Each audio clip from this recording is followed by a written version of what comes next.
Qu'est-ce que l'école? Disait le pédagogue. Si ce n'est une famille plus grande et qui voudrait remplacer la mère, sans grand espoir d'y arriver, ou seulement d'en approcher. L'éducation normale, au jeune âge, requiert 2 conditions.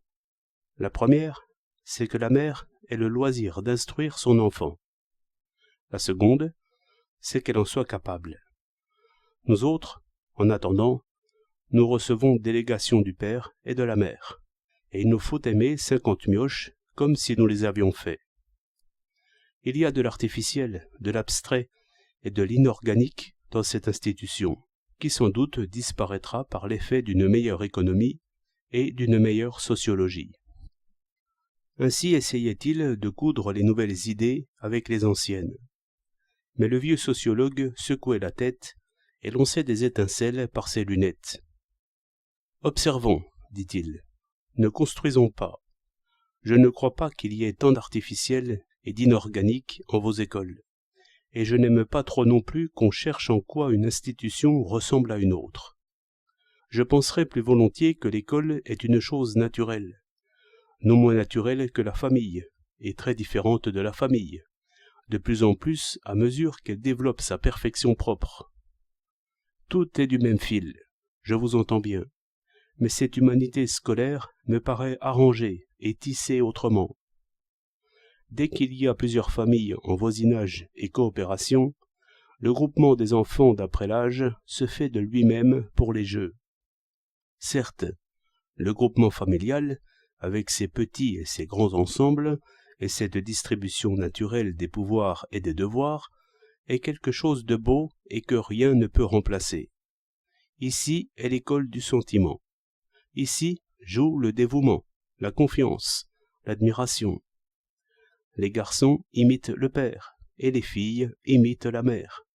Chacun est un protecteur à la fois et protégé, vénéré et vénérant. Mais pourquoi vouloir imiter ce qui est inimitable? La réunion des enfants du même âge, et qui en sont à apprendre les mêmes choses, est une société naturelle aussi, non point du même genre, mais tout à fait autre. Autre par sa structure que je n'ai pas inventée.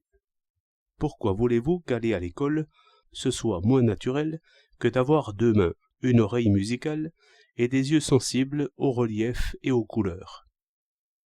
Le pédagogue avait abandonné ses lieux communs et guettait l'idée, car l'objet ainsi mis en place lui était familier, et en quelque sorte toujours sous ses yeux et en ses mains depuis un bon nombre d'années.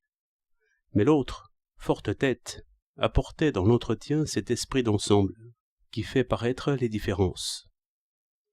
Secouant de nouveau la tête, et comme regardant de côté, il dit « L'école fait contraste, au contraire, avec la famille, et ce contraste réveille l'enfant de ce sommeil biologique et de cet instinct familial qui se referme sur lui-même. Ici, égalité d'âge, lien biologique très faible et au surplus effacé. 2 jumeaux, 2 cousins du même âge, se trouvent ici séparés, et aussitôt groupés d'après d'autres affinités. Peut-être l'enfant est-il délivré de l'amour par cette cloche et par ce maître sans cœur. Car le maître doit être sans cœur. Oui, insensible aux gentillesses du cœur, qui, ici, ne sont plus comptées. Il doit l'être, et il l'est. Ici apparaissent le vrai et le juste, mais mesurés à l'âge. Ici est effacé le bonheur d'exister. Tout est d'abord extérieur et étranger. L'humain se montre en ce langage réglé, en ce ton chantant, en ses exercices, et même en ses fautes qui sont de cérémonie, et n'engage point le cœur. Une certaine indifférence s'y montre. L'esprit y jette son regard oblique et son invincible patience. L'œil mesure et compte, au lieu d'espérer et craindre. Le temps prend dimension et valeur. Le travail montre son froid visage, insensible à la peine et même au plaisir.